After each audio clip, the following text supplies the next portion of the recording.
Hello everyone, मैं हूँ इरा मुश्ताक अब्दुल गनी और आज मैं आपसे अपनी एक स्टोरी शेयर करने आई हूँ जिसका टॉपिक है कि मैंने कोल्ड ड्रिंक्स क्यों छोड़ी। आप ये देख सकते हैं मैंने अपने पास जो है ये कोल्ड ड्रिंक्स रखी हुई हैं। तो आज मैं आपको ये बताऊँगी कि मेरी ज़िंदगी में ऐसा क्या हादसा और ऐसे क्या वाक़यात हुए जिनकी वजह से मुझे कोल्ड ड्रिंक्स छोड़नी पड़ी और कोल्ड ड्रिंक्स ने मेरे जिस्म को कितना डैमेज किया। तो मैं अपनी स्टोरी को स्टार्ट करती हूँ। जो स्टोरी है वो स्टार्ट हो रही है कि जब मेरी एज 17 टू 18 ईयर्स थी और मैं कॉलेज जाती थी और बीएससी की स्टूडेंट थी। तब मैंने कोल्ड ड्रिंक्स पीना बहुत ज़्यादा शुरू कर दी। मैं कॉलेज में भी कोल्ड ड्रिंक्स पीती थी, घर में भी। अभी तो आप ये कोक की देख रहे हैं ना, ये 1.5 लीटर की बोतल है। ये देखें, ये 1.5 लीटर की बोतल है। उस टाइम ट्रेंड चला था एक 2.5 लीटर की बोतल आती थी। तो वो जो 2.5 लीटर की बोतल थी वो हमेशा मैंने अपने सिरहाने के पास अपने बेड के साथ रखी होती थी और मैं सुबह उठते सार कोल्ड ड्रिंक पीती थी। इसके अलावा जब भी मुझे पानी की तलब होती तो मैं कोशिश करती कि मैं पानी की बजाय कोल्ड ड्रिंक ही पी लूँ। खाने के साथ मैंने फ़ास्ट फूड काफ़ी ज़्यादा शुरू कर दिया और उसके साथ जो कोल्ड ड्रिंक थी वो फ्री आती थी। तो मैंने दिन और रात जो है वो कोल्ड ड्रिंक शुरू कर दी।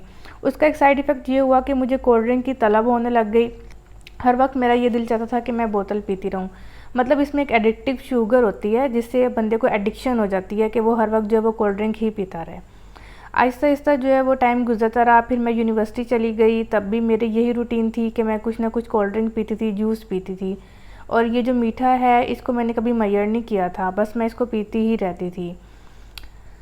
अगर कभी प्यास लगती, कहीं पर सफ़र में होती, तो फिर भी मैं अपने साथ कोल्ड ड्रिंक ही रखती थी और कोल्ड ड्रिंक ही पीती रहती थी, चाहे वो पेप्सी हो, 7 अप हो, स्प्राइट हो, मिरिंडा हो, कुछ भी हो। फिर जो है जब मेरी शादी हुई, अच्छा, जब मैंने शुरू में कोल्ड ड्रिंक पीना शुरू की तो मेरे जो मेंसेस थे वो कुछ इतना रेगुलर नहीं थे। कोल्ड ड्रिंक पीने के बाद जो है मुझे उस टाइम तो इस बात का एहसास नहीं हुआ, लेकिन शादी के बाद मतलब मुझे इस बात का बहुत ज़्यादा एहसास हुआ कि मेरे जो मेंसेस का साइकिल है वो रेगुलर नहीं है। मुझे मंथली जो है वो मेंसेस नहीं होते। तो जब मैंने सोचा कि अब मैं कंसीव करना चाहूँ तो मैं कंसीव नहीं कर सकी। इसी तरह जो है वो मेरी शादी को 10 महीने गुजर गया लेकिन मैं कंसीव नहीं कर सकी।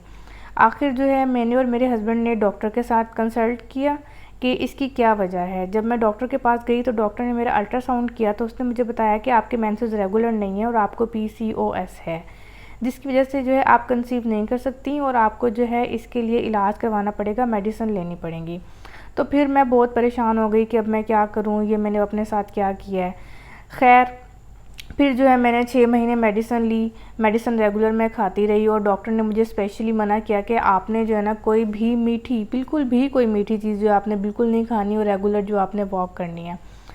अच्छा, खैर मैंने मीठा जो है डर के मारे बिल्कुल खाना छोड़ दिया। कोल्ड ड्रिंक्स की तो शक्ल भी देखना छोड़ दी। जब मेरे दिल में इस बात का एहसास हुआ कि या अल्लाह, मैं माँ नहीं बन सकती, मैं कंसीव नहीं कर सकती, अगर अल्लाह ताला ने मुझे औलाद ना दी तो फिर मेरी ज़िंदगी कैसे गुजरेगी। मतलब मुझे बहुत ज़्यादा रिग्रेट होने लग गया और मुझे दुख होने लग गया कि ये मैंने अपने साथ क्या किया। इस तरह टाइम गुजरता रहा, लोगों ने बातें करना शुरू कर दी। जो भी देखता वो ये पूछता कि शादी को कितना अर्सा हो गया, अभी तक कोई बच्चा नहीं हुआ, इन्होंने कंसीव नहीं किया। मैं लोगों की बातों से बहुत ज़्यादा डिप्रेस हो गई और परेशान हो गई कि अब मैं क्या करूं। इसी तरह जो है इलाज चलता रहा, लेकिन मैं कंसीव नहीं कर सकी। 6 महीने मैंने मेडिसिन ली, उसके बाद मैं दोबारा डॉक्टर के पास गई, उसको मैंने चेक करवाया तो फिर उन्होंने मुझे एक और मेडिसिन दी। उन्होंने कहा कि अब आप जो है स्टेप 2 की तरफ हम आपके ट्रीटमेंट को लेकर जा रहे हैं। फिर वो मेरे ट्रीटमेंट को स्टेप 2 की तरफ लेकर गए। उसके बाद उन्होंने फिर मुझे कुछ मेडिसिन दी जो कि मुझे खानी थी और उन मेडिसिन को खाने का बहुत ज़्यादा मुझे साइड इफ़ेक्ट हुआ। मुझे बहुत पेन होती थी और मुझे बहुत ज़्यादा वीकनेस फ़ील होती थी। इसके अलावा जो है मुझे कुछ डिप्रेशन भी फ़ील होने लग गया उन मेडिसिन की वजह से भी और कंसीव ना करने की वजह से भी। खैर, अभी जब उन मेडिसिन का वो एक ट्रीटमेंट चल रहा था तो फिर मैंने जो है वो कंसीव कर लिया और मेरी टेंशन काफ़ी कम हो गई। कंसीव करने के बाद मुझे लगा कि हाँ भाई, अब मेरे सारे मसले मसाइल हल हो गए हैं, अब मैं कुछ ना कुछ मीठा खा सकती हूँ। फिर मैंने जो है अपनी प्रेगनेंसी के 6 मंथ में और 5th मंथ में जो है मुझे कुछ मीठा खाने की बहुत ज़्यादा क्रेविंग होने लगी, तो मैंने फिर कुछ कोल्ड ड्रिंक्स पीना शुरू कर दी। अब जैसे कि आपको पता है कि 5th और 6th मंथ में अक्सर जो फीमेल होती हैं प्रेगनेंसी में उनको जो है शुगर हो जाती है, जिसे हम गेस्टेशनल शुगर कहते हैं।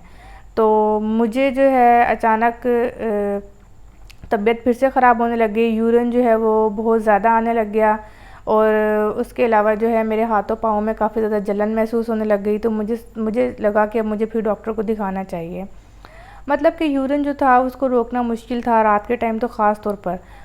पहले मैंने ये सोचा कि शायद इस वजह से है कि बेबी की ग्रोथ ज़्यादा हो रही है, इसकी वजह से जो है दबाव पड़ रहा है, तो ये मेरे साथ मसले मसाइल हैं। लेकिन फिर भी मैंने डॉक्टर से रुजू किया तो उसने मुझे कहा कि आप अपनी शुगर का टेस्ट करवा लें। जब मैंने अपनी शुगर का टेस्ट करवाया तो मुझे पता चला कि मुझे प्रेगनेंसी में शुगर हो गई है। फिर डॉक्टर ने मुझसे पूछा दोबारा कि क्या आपने कुछ मीठा वगैरह खाया था।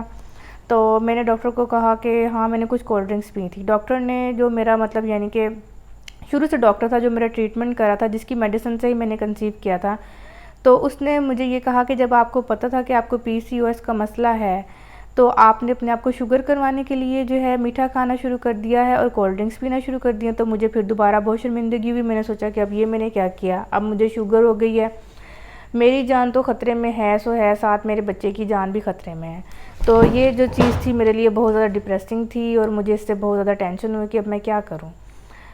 खैर, और फिर डॉक्टर ने मुझे जो है एक और डॉक्टर के पास भेजा जो कि मेरी शुगर को ट्रीट करे या मेरी शुगर को कंट्रोल करे प्रेगनेंसी में। उसकी मेडिसिन मुझे लेना पड़ी और वो जो शुगर के कंट्रोल की मेडिसिन थी उनको खाने से जो है मेरा स्टमक डिस्टर्ब हो गया और मुझे जो है वो कुछ मतलब यानी कि चीज़ों को डाइजेस्ट करने में बहुत ज़्यादा मसला होता था और इसी तरह टाइम चलता रहा। अब 6 महीने से बाकी रह गए थे 3 महीने जो मैंने प्रेगनेंसी के गुजारने थे। जब मेरा 8वां महीना शुरू हुआ तो मेरी तबीयत कुछ ख़राब होने लगी, मुझे कुछ पेन पेट में होने लगी। तो मैंने डॉक्टर को चेक करवाया, अपनी करीबी जो डॉक्टर थी गायनेकोलॉजिस्ट, मैं उसके पास गई, मैंने उसे चेक करवाया। तो उसने मुझे कहा कि अभी आपकी डिलीवरी को जो है वो 1.5 महीना पड़ा है। मैंने डॉक्टर से कहा कि नहीं, 1.5 महीना तो नहीं है, तकरीबन जो है 20-25 दिन है। डॉक्टर कहती नहीं, आपके बच्चे की तो मेजरमेंट्स ही जो है वो 1.5 महीने की हैं, मेजरमेंट्स पूरी नहीं आ रही, अभी तो आपकी डिलीवरी जो है मेरी डिलीवरी की डेट जो थी वो जुलाई को थी, लेकिन उसने मुझे बताया कि आपका बेबी जो है वो अगस्त में डिलीवर होगा। वो कहती है आपका बच्चा जो है उसका साइज़ ही छोटा है, उसकी जो ग्रोथ हुई है वो अभी जो है वो 7 मंथ्स की हुई है। मैंने कहा नहीं, मेरा तो 8 मंथ जो है वो भी गुजरने वाला है और आप कह रही हैं कि 7 मंथ की हुई है। तो डॉक्टर ने कहा कि आप ऐसा करें कि फिर दोबारा अल्ट्रासाउंड करवाएं, ये तो आपके बच्चे की ग्रोथ पीछे होती जा रही है और आपकी प्रेगनेंसी के मंथ जो है, टाइम जो है, दिन जो है वो गुजरते जा रहे हैं और बच्चा जो है वो तो ग्रोथ नहीं कर रहा। फिर मैंने दोबारा से अल्ट्रासाउंड करवाया। एक स्पेशल अल्ट्रासाउंड होता है, काफ़ी बड़ा अल्ट्रासाउंड होता है जिसमें बच्चे की हर चीज़ जो है वो आपको वो बताते हैं।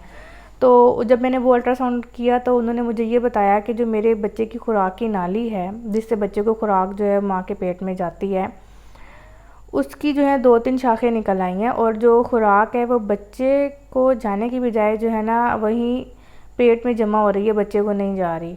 और इसकी वजह जो है ये है कि मतलब आपका जो शुगर का लेवल है ना वो ज़्यादा होता जा रहा है। तो फ़ौरन फिलफौर आप जो है ऑपरेशन करवा लें ताकि बेबी जो है वो डिलीवर हो जाए और उसको कुछ डैमेज ना हो, क्योंकि वो ग्रो नहीं कर रहा, वो सिर्फ 35 वीक्स पर आकर रुक गया है।